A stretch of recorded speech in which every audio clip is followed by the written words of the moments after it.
अब घर के साथ दुकान भी। जी हां, योगी ने एक बार फिर मिडिल क्लास के लोगों को बड़ी राहत दी है। अब शहरों में आवास और दुकान बनाने को लेकर नियमों में बड़ा बदलाव किया गया है। अब लोग चौड़ी सड़कों पर अपने मकान के साथ दुकान भी बना सकेंगे।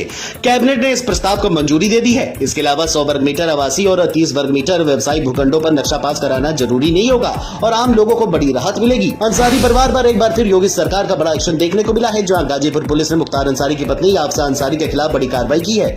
पुलिस ने कार्रवाई करते हुए उनके बैंक खाते में जमा तकरीबन 25.5 लाख रुपए की संदिग्ध राशि फ्रीज कर दी है।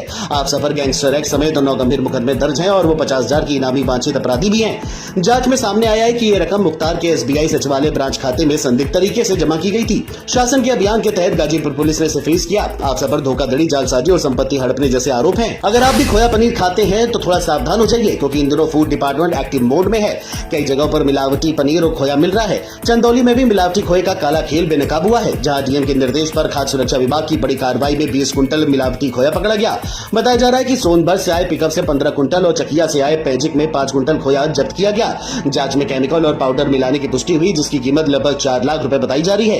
ये कार्रवाई अलीनगर थाना क्षेत्र की खोया मंडी में हुई है। अगली खबर जौनपुर से है, जहां पूर्व सांसद धनंजय सिंह को MP MLA कोर्ट ने 2010 के डबल मर्डर केस में सबूतों के अभाव में बावजूद बरी कर दिया है। यह मामला 1 अप्रैल 2010 को केराकत क्षेत्र के बिलाव घाट का है, जहां संजय निषाद और नंदलाल निषाद की गोली मारकर हत्या कर दी गई। इस मामले में धनंजय सिंह समेत 5 लोगों को आरोपी बनाया गया। मुकदमा की सुनवाई 15 सालों तक चली। मुझे जिले में आने से रोका गया था, धारा 144 लगाई, तमाम चीजें हुई थी। आप सब लोग उस समय इस जिले के पत्रकार, आप सब लोगों को मालूम।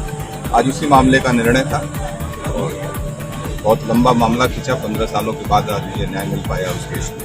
कोर्ट के फैसले के बाद धनंजय सिंह को कानूनी राहत मिल गई है और उनके समर्थकों में खुशी की लहर दौड़ गई है। विवेक कुमार की रिपोर्ट। स्कूल बस पर भारी पड़ी RTO की गलती। जी हां, ये सच है, क्योंकि मुरादाबाद में Adam and eaves convent school की फीट स्कूल बस को RTO ने गलती से जब्त कर लिया। गलत नंबर की ऑनलाइन जांच के कारण 32,500 रुपए का चालान कट गया और बच्चों को बीच रास्ते में उतार दिया गया। इससे बच्चों की सुरक्षा और पढ़ाई पर असर पड़ा।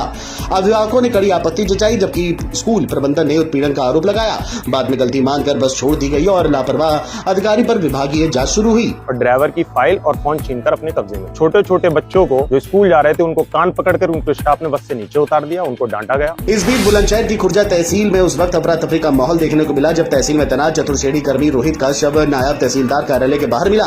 बताया जा रहा है कि रोहित अछेजा खुर्द गांव का निवासी है और नजारत कार्यालय में सफाई कर्मी था। इस घटना की सूचना मिलने के मौके पर पहुंचे SDM प्रतीक्षा पांडे, तहसीलदार सचिन कुमार और पुलिस टीम ने शव को कब्जे में लेकर पोस्टमार्टम के लिए भेज दिया है। कर्मचारी हमारे यहाँ हैं चतुर्थ श्रेणी के, जिनकी मृत्यु हुई है। तबियत खराब है और बिल्कुल भी रिस्पॉन्ड नहीं कर रहे हैं। वहीं प्रारंभिक जांच में अत्यधिक शराब सेवन को मौत का कारण बताया जा रहा है। बुलंदशहर से लोकमंच के लिए ठाकुर कदीम राजपूत की रिपोर्ट। एटा में उस वक्त सनसनी फैल गई जब एक 20 साल की युवती घर के अंदर हत्या कर दी। बता दें कि ये पूरा मामला एटा के सकरौली थाना क्षेत्र के 12 समसपुर गांव का है, जहां एक युवती की घर के अंदर बेड पर शव मिलने से सनसनी फैल गई। सुबह परिजनों ने जब कमरे में देखा तो वो भी हैरान हो गए। बताया जा रहा है कि परिजन ऊपर सो रहे थे जबकि युवती नीचे कमरे में थी। हाल ही में उसका विवाह स्थगित हुआ था। हत्या का कारण स्पष्ट नहीं हो चुका है, लेकिन पुलिस सभी पहलुओं से जांच कर रही है।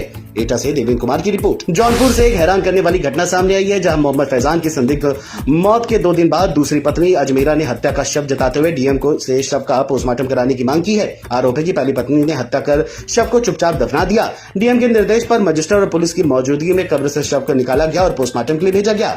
वहीं पहली पत्नी ने दूसरी शादी की जानकारी से इनकार किया। अब पोस्टमार्टम और जांच से साफ होगा कि फैजान की मौत कैसे हुई। जौनपुर से विवेक कुमार की रिपोर्ट। हाँ, श्रीमती अजमेरा पत्नी मन्नू उर्फ फैजान के द्वारा जिलाधिकारी महोदय को एक शिकायती प्रार्थना पत्र इस आशय का दिया गया था कि उसके पति की मृत्यु हो गई है। कानपुर में कचहरी के पास 2 युवतियों ने एक युवक की चप्पलों से जमकर पिटाई कर दी। युवक को पीटता देख मौके पर भारी भीड़ जुट गई, लेकिन किसी ने बीच बचाव नहीं किया। ये पूरी घटना कैमरे में कैद हो गई और सोशल मीडिया पर वीडियो तेजी से वायरल हो रहा है। पिटाई का कारण अब तक स्पष्ट नहीं हो सका है। मामला कोतवाली थाना क्षेत्र का बताया जा रहा है। फिलहाल पुलिस वायरल वीडियो के आधार पर जांच में जुट गई है। कानपुर से मुकेश गौतम की रिपोर्ट। अगली खबर गाजीपुर से है, जहाँ बारिश को लेकर गंगा का जलस्तर बढ़ता जा रहा है, जिसको लेकर प्रशासन अब पूरी तरह से अलर्ट मोड पर है। खबरों की माने तो गंगा का जलस्तर लगातार तेजी से बढ़ रहा है, जो फिलहाल 53.094 मीटर पर पहुंच गया है। ये खतरे के निशान से लगभग 10 मीटर नीचे है, लेकिन 15 सेंटीमीटर प्रति घंटे की रफ्तार से जलस्तर बढ़ने से चिंता बढ़ी है। प्रशासन पूरी तरह से सतर्क है और संभावित बाढ़ से निपटने की तैयारियां तेज कर दी गई हैं। एडीएम दिनेश कुमार ने बताया कि राहत और बचाव टीमें तैयार हैं और हालात पर 24 घंटे निगरानी की जा रही है। ग्रामीण इलाकों में सतर्कता बढ़ाई गई है। इस बीच अम्बेडकर जिले के टांडा से एक राहत भरी खबर सामने आई है, जहाँ अधिशासी अभियंता रोहित कुमार ने बिजली विभाग के फील्ड कर्मचारी को सेफ्टी किट वितरित की, जिससे खंभे पर चढ़ते समय उनकी सुरक्षा सुनिश्चित हो सके। गर्मी और बरसात के मौसम को देखते हुए हुए दी गई इस किट में हेलमेट, ग्लव्स, सेफ्टी बेल्ट और अन्य जरूरी उपकरण शामिल है। रोहित कुमार का कहना है कि कर्मचारियों की जान की हिफाजत हमारी पहली प्राथमिकता है। इस कदम से कर्मचारियों ने भी विभाग के प्रति आभार जताया है। अम्बेडकर नगर से अदनान अहमद की रिपोर्ट। अगली खबर जौनपुर से है, जहां लूट का साम्राज्य धराशायी हुआ है क्योंकि पुलिस ने लूट की वारदातों में शामिल 3 अंतरजनपदीय शातिर बदमाशों को दर दबोचा है। लाइन बाजार थाना, स्वाट और सर्विलांस टीम की संयुक्त कार्रवाई में प्रतापगढ़, प्रयागराज और जौनपुर के रहने वाले सचिन चौहान, प्रभाकर सिंह और मनीष रजक को गिरफ्तार किया गया है, जिनके पास से लूट के जेवरात, तमंचा, जिंदा कारतूस, बाइक और 27,200 रुपए नगद बरामद हुए हैं। इन बदमाशों ने जिले से कई लूट कांडों को अंजाम दिया था। जौनपुर से लोकमंच के लिए विवेक कुमार की रिपोर्ट। इन तीनों ने मिलकर, तीनों दोस्त हैं, गिरोह का पार्ट होकर ताबड़तोड़ 10 से 15 दिन के अंदर 4 लूटे कारित की थी। इनको अरेस्ट किया गया है और इनसे सभी माल को बरामद किया गया है हमारे द्वारा। इस बीच कासगंज पुलिस का बड़ा एक्शन देखने को मिला है, जहां पुलिस ने मासूम से दुष्कर्म करने वाले दरिंदे को मुठभेड़ में गिरफ्तार किया है। बताया जा रहा है कि आरोपी संजीव ने पुलिस की गाड़ी में सिपाही को धक्का देकर भगाने का प्रयास किया था, जिसके बाद पुलिस ने घेराबंदी करते हुए फायरिंग की और इस फायरिंग से संजीव घायल हो गया। आरोपी संजीव सोलंकी द्वारा गांव की ही एक 7 वर्षीय बच्ची को बहला फुसला करके गांव के बाहर एक मक्के के खेत में लाकर के उसके साथ रेप की घटना टारी थी। बता दें कार्रवाई गज डुडवारा कोतवाली क्षेत्र के अल्हैपुर गांव में हुई। कासगंज से जुम्मन कुरैशी की रिपोर्ट। जौनपुर में पुलिस ने गौ तस्कर की कमर तोड़ी है। दरअसल पुलिस ने एक शातिर अंतरजनपदीय तस्कर को मुठभेड़ में गिरफ्तार किया है। बताया जा रहा है कि पुलिस को सूचना मिली थी कि एक बदमाश बंधवा मार्ग बरेठी नहर के पास किसी बड़ी घटना की फिराक में है। पुलिस ने घेराबंदी की तो बाइक सवार बदमाश ने पुलिस पर फायर झोंक दिया। जवाबी फायरिंग में बदमाश घायल हो गया। घायल तस्कर को अस्पताल में भर्ती कराने के बाद पुलिस ने उसे जेल भेज दिया है। आरोपी के नेटवर्क की जांच शुरू हो गई है और पुलिस का कहना है कि जिले में गौ तस्कर के खिलाफ सख्त अभियान चलाया जाएगा। जौनपुर से विवेक कुमार की रिपोर्ट। जब उसके बारे में जानकारी की गई तो उसने अपना नाम मनोज बताया, जो प्रतापगढ़ का रहने वाला है।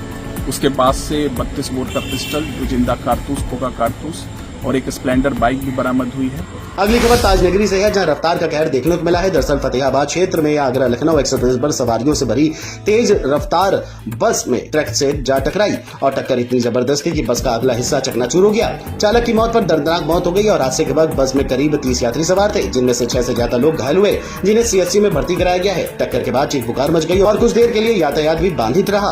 पुलिस ने बस और ट्रक को कब्जे में लेकर जांच शुरू कर दी है। ऐसी अपने क्षेत्र की हर छोटी या बड़ी खबर देखने के लिए हमारे साथ जुड़े रहें और देखते रहें UPR भारत न्यूज चैनल। फिर मिलते हैं ऐसी अन्य बड़ी खबरों के साथ, तब तक के लिए दीजिएगा हमें इजाजत। नमस्कार।